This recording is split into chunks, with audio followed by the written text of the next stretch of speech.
Hi, welcome to Conflict Story, where we bring you the best and most fascinating stories just for you. Let's dive right into one of those stories. It begins like this.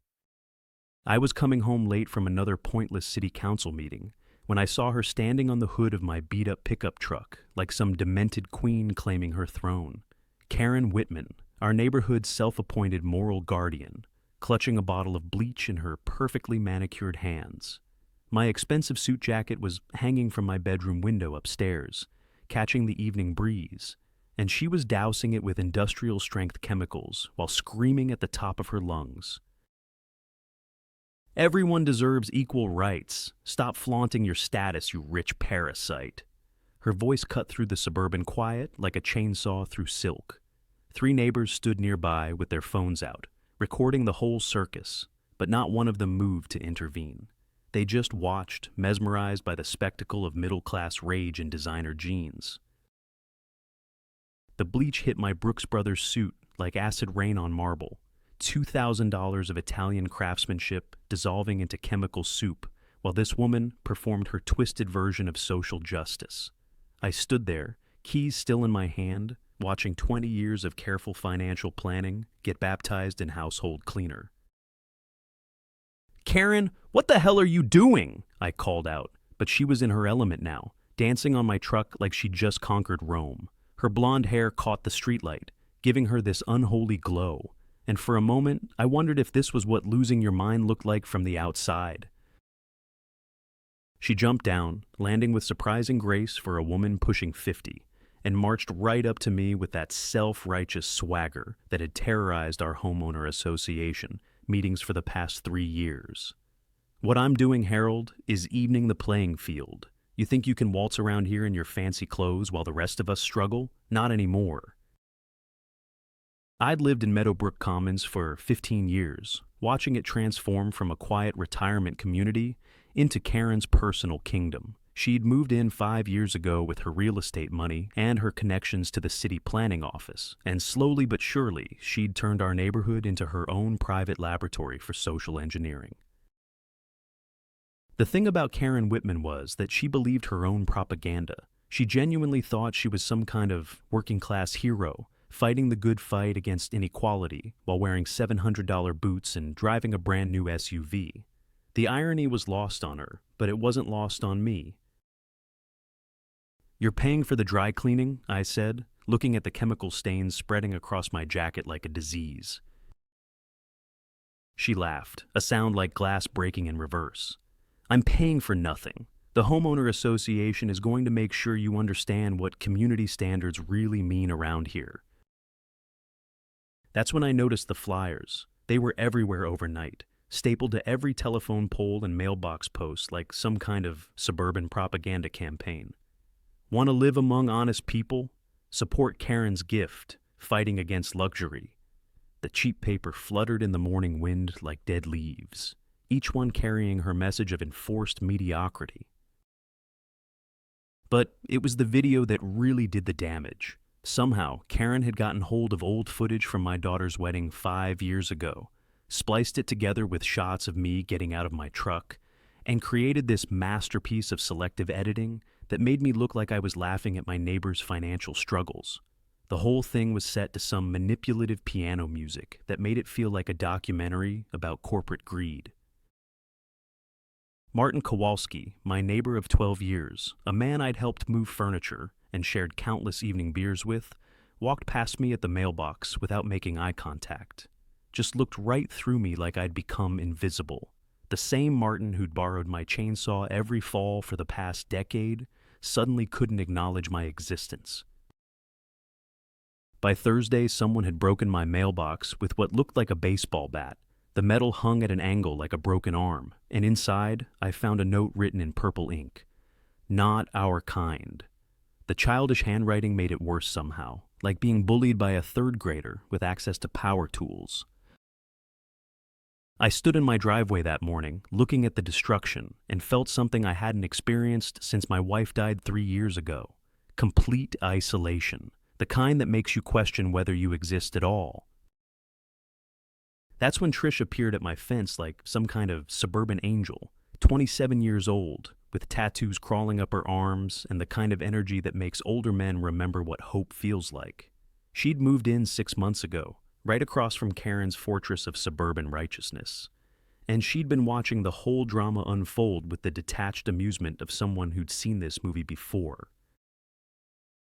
"Pretty rough week, huh, Harold?" She leaned against my fence post, wearing paint-stained overalls and a knowing smile. "You know, I've been thinking about what Karen's really afraid of." I was suspicious from the start. Trish had seemed friendly enough with Karen during the neighborhood barbecue last month, laughing at her jokes and nodding along with her speeches about community values. But here she was, offering sympathy when everyone else had written me off. "I'm listening," I said, "because when you're drowning, you don't ask questions about the life preserver." "She's not really fighting inequality," Trish continued, pulling a cigarette from behind her ear. "She's protecting her own position as the queen bee. Think about it. She drives a $60,000 car, lives in the biggest house on the block, but she dresses down and talks about working-class struggles. It's all performance art." She was right, of course. Karen's house was a monument to suburban excess, complete with a 3-car garage and a landscape that required a full-time gardening crew. But she'd mastered the art of appearing humble while living like royalty. "What are you suggesting?" I asked, though I could already see where this was heading. Trish's eyes lit up with the kind of mischief that makes responsible adults very nervous. "What if we showed the neighborhood what their champion of equality really looks like? What if we held up a mirror?" That night, I couldn't sleep. I kept thinking about my wife, Sarah, and how she used to say that the worst thing about getting older wasn't the body falling apart. It was watching people reveal who they really were underneath all the polite pretending. Karen had revealed herself all right. But what was I revealing about myself by even considering Trish's proposal? I walked out to my garage around midnight and sat in my old Ford, breathing in the smell of motor oil and sawdust. This was where I came to think, surrounded by tools I'd collected over 40 years of fixing things, building things, making things work. Sarah used to joke that I could fix everything except people. Maybe it was time to test that theory. The next morning, Trish showed up with a plan that was either brilliant or completely insane. She'd found a local artist, a kid named Danny, who painted murals for coffee shops and had a grudge against authority in general. The three of us would spend the next few nights turning the underpass near our neighborhood into a gallery of social commentary. "We paint Karen exactly as she is," Trish explained, sketching on a napkin. "Queen Karen, sitting on a throne made of money, milking the neighborhood like a cow. But we make it look like folk art, like it's coming from the people she claims to represent." Danny nodded enthusiastically, already seeing the composition in his head. "I can make it look like those old WPA murals, you know? Really populist, like it's speaking truth to power." It sounded perfect until it became a disaster. We worked for 3 nights, turning the concrete walls into a canvas for our revenge. Danny was talented, I'll give him that. His Karen looked both regal and ridiculous, dripping with jewelry while her subjects bowed before her golden throne. The irony was thick enough to cut with a knife. But Danny had bills to pay, and a conscience made of tissue paper. On the 4th morning, I found out he'd taken photos of our work and delivered them directly to Karen, along with a detailed account of our late-night activities. She had him on speed dial by breakfast, promising him a commission for a mural at the community center if he played ball. The betrayal hit harder than I expected. Not because I trusted Danny, but because it reminded me how alone I really was in this fight. Even the people who seemed to be on my side were just looking for their own angle, their own advantage in Karen's game. That afternoon, Karen gathered her crowd in the community center parking lot. Not the usual homeowner association meeting with its parliamentary procedure and carefully worded motions. This was a mob, pure and simple, and I was the guest of honor. She had my truck surrounded before I even realized what was happening.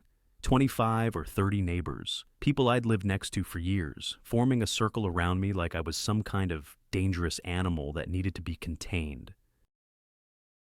Karen stood on the hood of Mrs. Peterson's sedan, using it as a makeshift stage for her performance.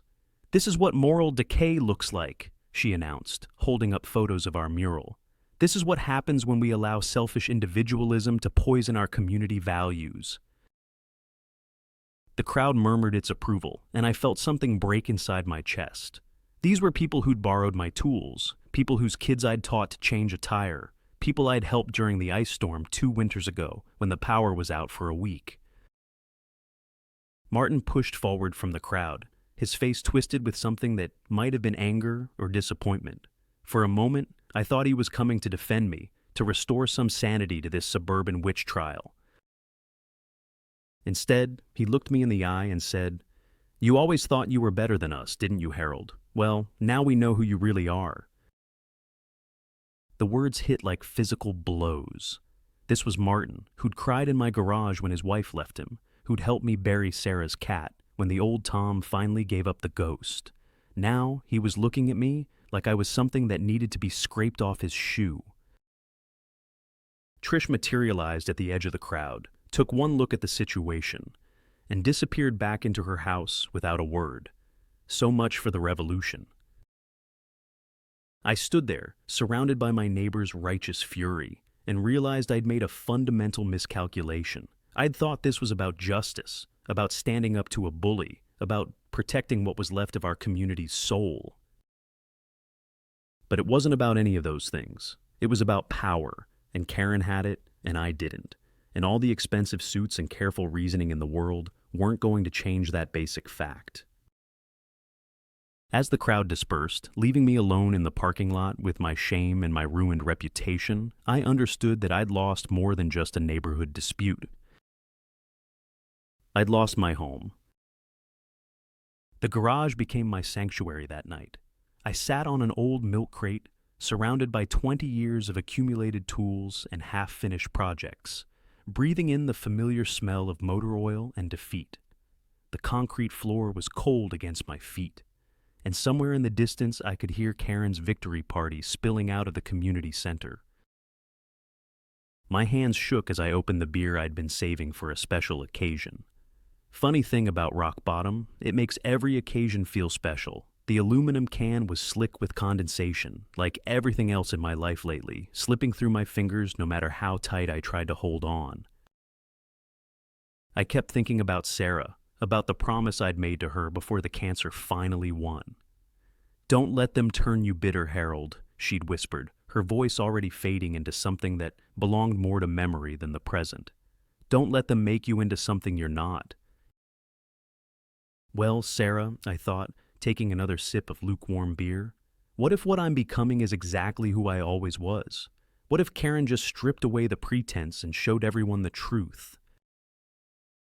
The next morning brought fresh humiliation in the form of official homeowner association letterhead.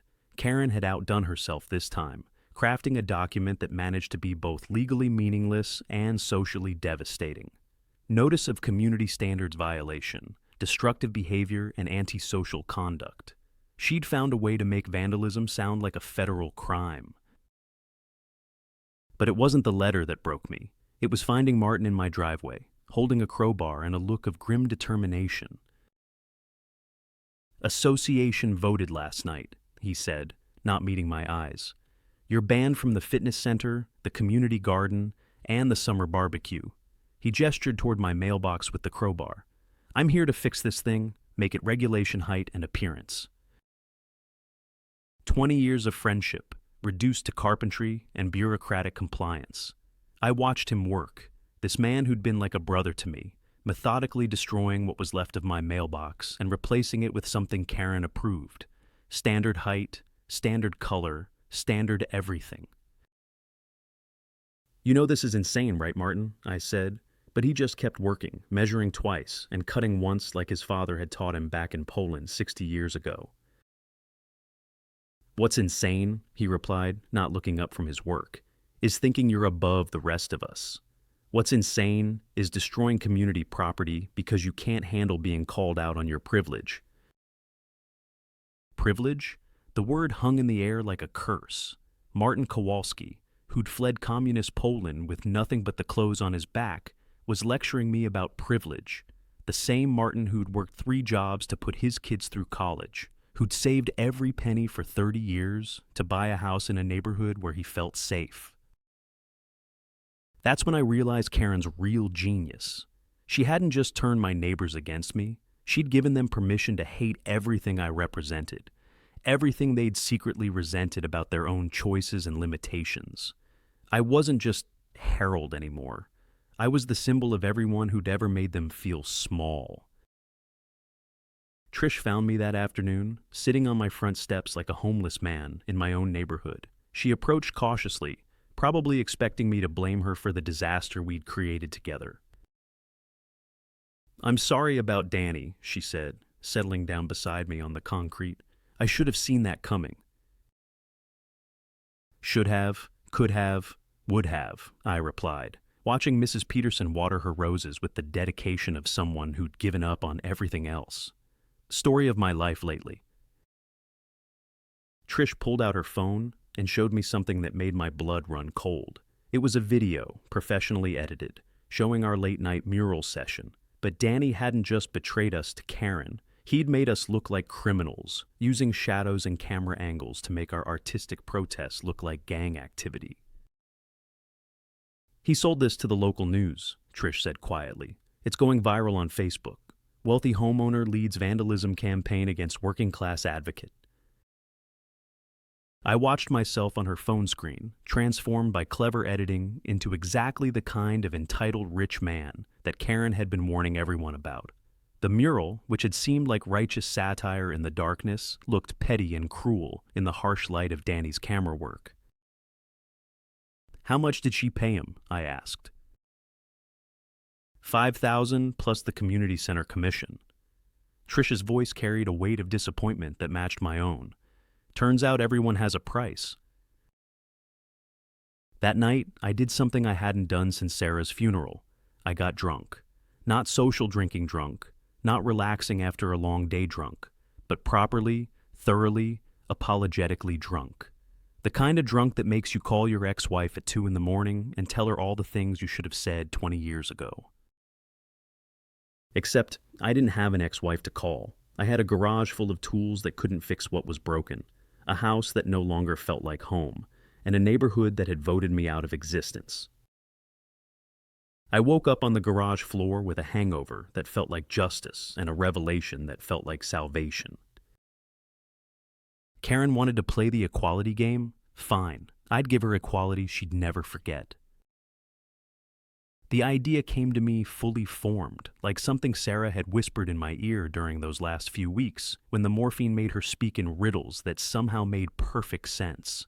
What if I took Karen's rhetoric at face value? What if I gave her exactly what she claimed to want?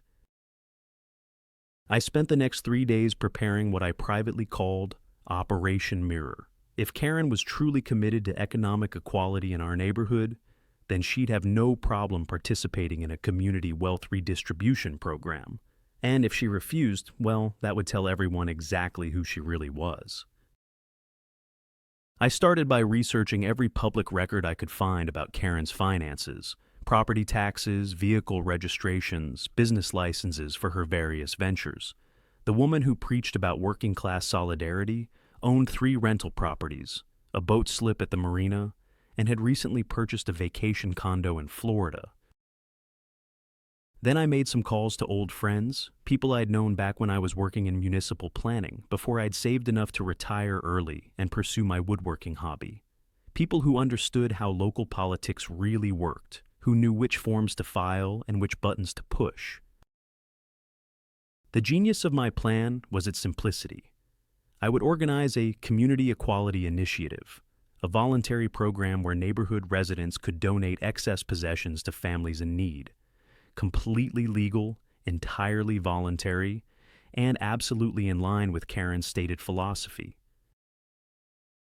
I printed flyers on expensive paper, using the same graphic design software that Danny had taught me during our brief collaboration. Join the Meadowbrook Commons Equality Initiative. Share the wealth, share the love, share the community. The whole thing looked like something Karen might have created herself if she'd had the courage of her convictions. The beauty was in the details. I set up collection stations throughout the neighborhood, clearly marked signs requesting donations of luxury items, expensive clothes, anything that might make other residents feel excluded or inadequate. And I made sure to position the largest collection bin directly across from Karen's house, where everyone could see it. But the real masterstroke was the donation ceremony itself. I announced it as a community celebration, complete with a potluck dinner and speeches about the importance of economic justice. I even invited the local newspaper, framing it as a grassroots movement toward neighborhood solidarity. Karen couldn't refuse to participate without looking like a hypocrite. And if she did participate, she'd have to donate the very luxury items that marked her as the neighborhood's secret aristocrat. The morning of the ceremony, I stood in my driveway watching the early arrivals set up their folding chairs and casserole dishes. Martin was there, looking uncomfortable, but committed to his role as Karen's lieutenant. Mrs. Peterson brought her famous potato salad and a suspicious glare that she aimed in my direction like a weapon. Trish appeared at my elbow, carrying a box of books and wearing an expression I couldn't quite read. "This is either brilliant or completely insane," she said, echoing my thoughts from weeks ago. "Maybe both," I replied, watching Karen emerge from her house wearing what looked like a $1,000 outfit, carefully designed to look like something from a thrift store. She approached the collection bin with the confidence of someone who'd never doubted their own righteousness. The neighbors gathered around, waiting to see what their champion of equality would contribute to the cause. Karen reached into her designer handbag, pulled out a single item, and held it up for everyone to see. It was a coffee mug, a plain, white, obviously cheap coffee mug that probably came from a gas station promotion. "This represents my commitment to our shared values," she announced, placing the mug in the bin with the solemnity of someone laying a wreath on a grave. The crowd murmured its approval, but I could see the doubt creeping into their faces. Around us, other neighbors were contributing genuinely valuable items. Martin had brought an expensive power drill. Mrs. Peterson donated a set of crystal glasses that had probably been a wedding gift. Even Trish had contributed a professional camera that was worth more than most people's monthly rent. And Karen had brought a coffee mug. I let the moment stretch, watching the cognitive dissonance play out across 20 different faces. These were smart people, decent people, who'd been temporarily blinded by Karen's rhetoric and their own frustrations. But they weren't stupid, and they weren't blind. "Thank you, Karen," I said, my voice carrying just enough volume for everyone to hear. "That's a very meaningful contribution, very symbolic." She beamed at me, missing the irony entirely, and I realized that this was my moment, not to attack, not to accuse, but simply to let reality speak for itself. I walked over to my own contribution, a wooden cabinet I'd built by hand over the course of 6 months, solid oak with hand-carved details, and a finish that had taken 3 weeks to perfect. It was probably worth more than Karen's car payment, and I'd made it with my own hands in the garage where I'd spent last night planning this moment. "This is my grandfather's workbench," I announced, which was true, though I'd completely rebuilt it over the years. He brought it from Germany in 1923, used it to start his carpentry business, fed 4 kids with the work he did on this table. I could see Karen's expression change as she realized the value of what I was donating, not just in monetary terms, but in emotional weight. This wasn't a token gesture. This was a sacrifice. But I wasn't done yet. "And Karen," I continued, turning to face her with a smile that felt like sunlight after a long winter. "Since you're such a passionate advocate for economic equality, I thought you might want to tell everyone about your vacation home in Miami. Or maybe your rental properties downtown. I'm sure our neighbors would love to hear how you're planning to redistribute that wealth." The silence that followed was so complete, I could hear Mrs. Peterson's casserole bubbling in its dish.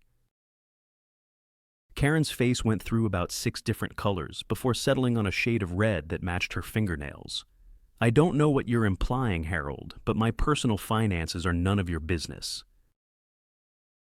"Of course not," I agreed, still smiling. Just like my clothing choices and my truck and my mailbox were none of your business. But here we are, all committed to transparency and community standards.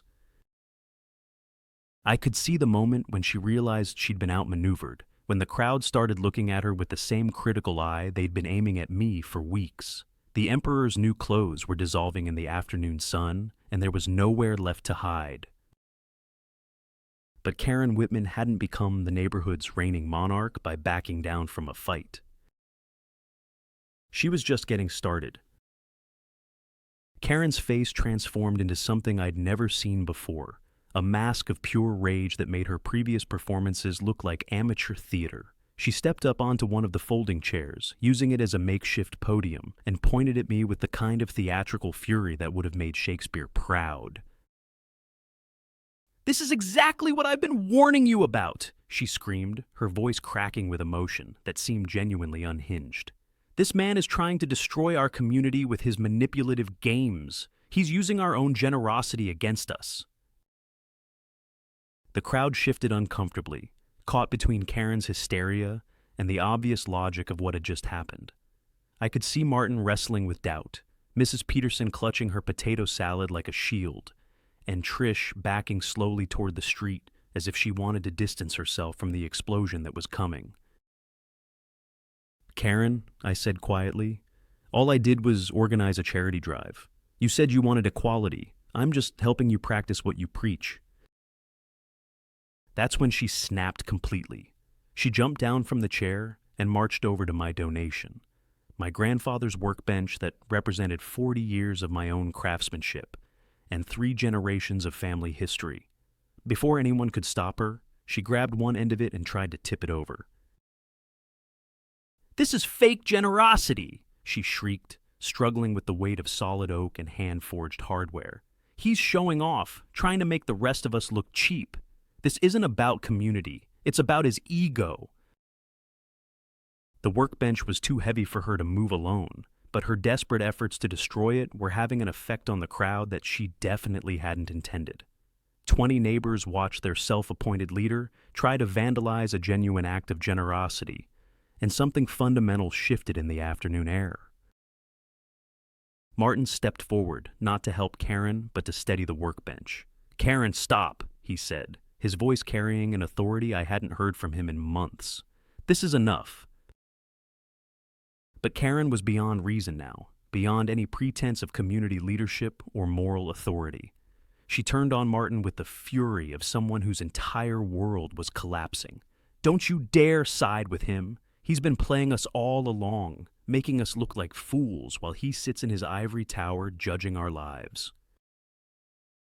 "The only person making us look like fools," Martin replied, his Polish accent getting thicker the way it always did when he was angry, "is you." That's when Karen made her final, fatal mistake. She reached into her designer handbag, the one that probably cost more than most people's monthly grocery budget, and pulled out her phone. "I'm calling the police," she announced. "This is harassment. This is a setup. This is..." She struggled to find words that would restore her authority, her control over the narrative that had been slipping away all afternoon. "This is what, Karen?" I asked, genuinely curious about what law she thought I'd broken by organizing a charity drive. "Identity theft," she said triumphantly, as if she'd just solved a complex puzzle. "You used my name and my reputation to organize this event without my permission. You pretended to be speaking for the homeowner association." I pulled out my own phone and showed her the flyers I'd printed, the ones I'd been very careful to design. "Where exactly do you see your name, Karen? Where does it say anything about the homeowner association?" She grabbed my phone, scrolling through the images with increasing desperation. The flyers clearly stated Community Equality Initiative, organized by concerned neighbors. There was nothing official about it, nothing that even suggested Karen's involvement. But she was too far gone to admit her mistake. Instead, she did something that revealed exactly who she'd been all along, underneath all the rhetoric about community and equality and social justice. She threw my phone on the ground and stomped on it with her $700 boots. The crack of breaking glass was like a gunshot in the sudden silence. 20 neighbors watched their moral leader destroy someone else's property in a fit of rage, and I could see the exact moment when Karen's kingdom crumbled into dust. Mrs. Peterson was the first to speak. "Karen, honey," she said, her voice carrying 60 years of experience dealing with community drama, "I think maybe you should go home and cool off." But Karen wasn't done with her performance. She looked around at the faces of her former subjects, seeing nothing but disappointment and embarrassment, and made one last desperate play for sympathy. "You don't understand," she said, her voice breaking with what might have been genuine emotion. "I've been trying to protect this community from people like him. People who think their money makes them better than the rest of us. People who—" She stopped, realizing that her own words were condemning her more effectively than anything I could have said. Trish stepped forward from the crowd, holding her phone up so everyone could see the screen. "Actually, Karen, I think we understand perfectly." The video she was playing showed Karen from earlier that morning, loading designer luggage into her SUV, while talking loudly on her phone about these pathetic neighbors, and how she couldn't wait to get away from this dump. I hadn't known about the video. Trish had been working her own angle all along, documenting Karen's hypocrisy with the patience of a documentary filmmaker. The woman on the screen bore no resemblance to the community advocate who'd been terrorizing our neighborhood for months. This was Karen unfiltered, Karen as she really was when she thought no one was watching.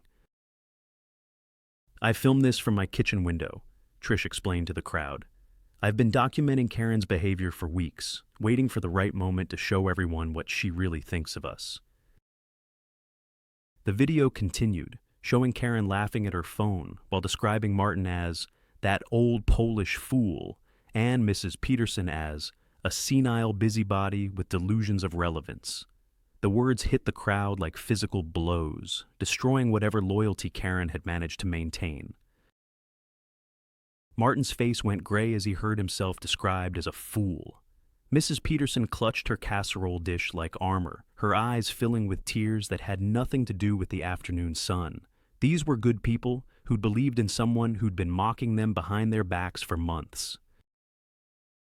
Karen realized what was happening and lunged for Trish's phone, but the damage was already done. A dozen people had been recording Trish's video with their own phones, creating an unstoppable chain of evidence that would spread through the neighborhood faster than gossip. "That video is taken out of context," Karen screamed, but her voice was already hoarse from the afternoon's performance. "You're all idiots if you believe this manipulation." And there it was, the final mask slipping away, revealing the contempt that had been driving Karen's community activism all along. She didn't love her neighbors. She didn't care about equality or justice or community values. She just enjoyed having power over people she considered beneath her. The crowd began to disperse without anyone officially ending the event. People picked up their folding chairs and their casserole dishes and walked away, leaving Karen standing alone next to my donation bin, surrounded by the debris of her shattered authority. Martin stopped next to me as he was leaving, carrying his power drill and a look of profound embarrassment. "Harold," he said, "I owe you an apology, a big one."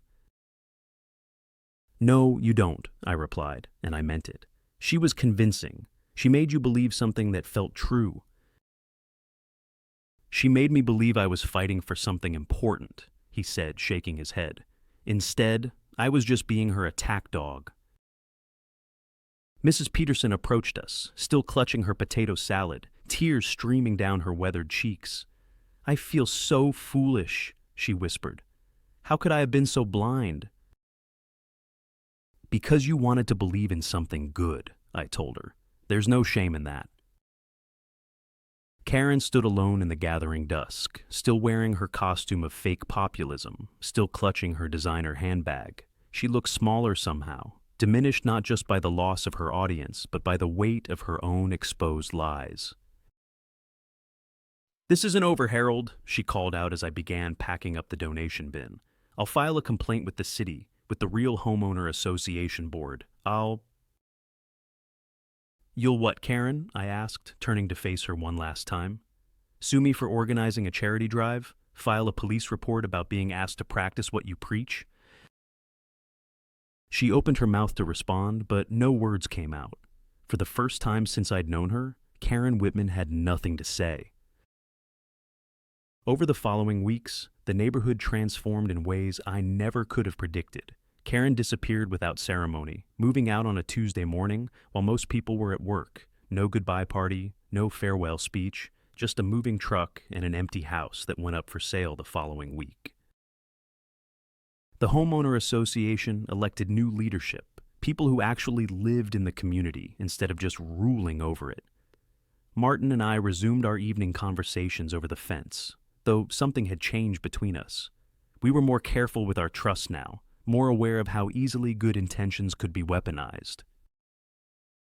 Trish turned out to be working on a documentary about suburban power dynamics, and our neighborhood had become her case study. She'd been filming everything, building a record of how communities can be manipulated by charismatic narcissists who understand which buttons to push.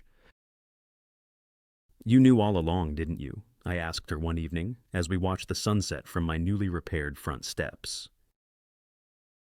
I suspected, she admitted. Karen reminded me of someone from my hometown, someone who destroyed a lot of lives before people figured out what she really was. I moved here to document her methods, but I never expected you to give me such a perfect ending.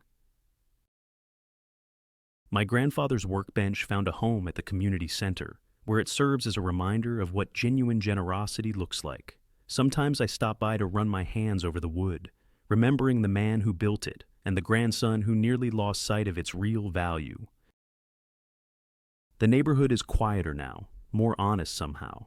People are more careful about who they trust with their anger, more skeptical of anyone who claims to speak for the community while standing apart from it. We learned something valuable about the difference between leadership and manipulation, between justice and revenge. But the most important thing I learned was about myself. I discovered that I'm not the patient, wise man I thought I was. I'm capable of anger, of manipulation, of using people's own weapons against them. Karen didn't just expose herself that afternoon. She exposed me too, showed me parts of my character I'd never had to confront before. Sarah would have been proud of how it ended, I think, but she would have been worried about how I got there.